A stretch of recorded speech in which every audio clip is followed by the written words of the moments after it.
Дәл осы күнде қазақтың ішінде кімді жақсы көріп, кімді қадірлейін деп ойладым. Байды қадірлеймін десең, бай жоқ. Бай болса өз басының, өз малының еркі өзінде жоқ. Кей бай өзі біреумен күш таластырамын деп, 100 кісіге қорғалауықтығынан жалынып, малын үлестіріп жүр. Ойлайды, жалынтып бердім деп, ақмақтығынан. Жоқ, өзі жалынып беріп жүр. Қайырда емес, мырзалықта емес. Өз елімен, өз жерімен ойрандасып, ойсыздарға қойнын ашып, малын шашып жүр. Кей байлар, елдегі құттылар, сүттілер берекелесе алмаған соң, кеселді қолар көбейіп кетіп, көп қорқытып, іздеген нәрсесі жоқ, еріксіз кім болса соған жемік болып жүр.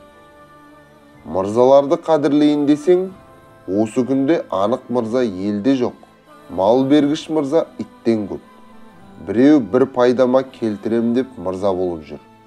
Кейбіреуі не құрым киізді тұзға малшып тыққан соң есі шығып, мырза болып, еріксіз кім болса соған талтайып емізіп жүр. Болыс пен биді құрметтейін десең, Құдайдың өзі берген болыстық пен билік елде жоқ. Сатып алған, жалынып алған, бас ұрып алған болыстық пенен биліктің ешбір қасиеті жоқ. Мықтыны сыйлайын десең, жаманшылыққа елдің бәрі мықты. Жақсылыққа мықты кісі елде жоқ. Есті кісіні тауып құрметтейін десең, әділет, ұят, нысапқа есті кісі елде жоқ. Қулық, сұмдық, арамдық, амалға елдің бәрі де есті. Ғарып қасар бишараны құрметтейін десең, жатқан түйеге міне алмаса да, ол момындыққа есеп емес.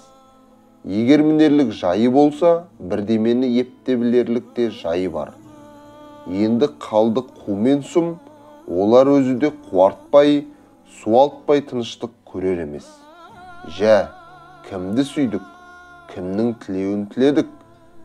Өзі құрттанып шашылған болыс билер тұра тұрсын.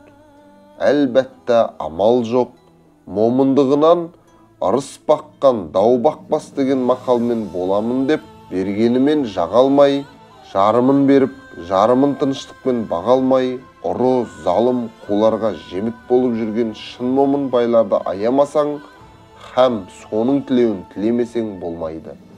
Сонан басқаны таба алмадым.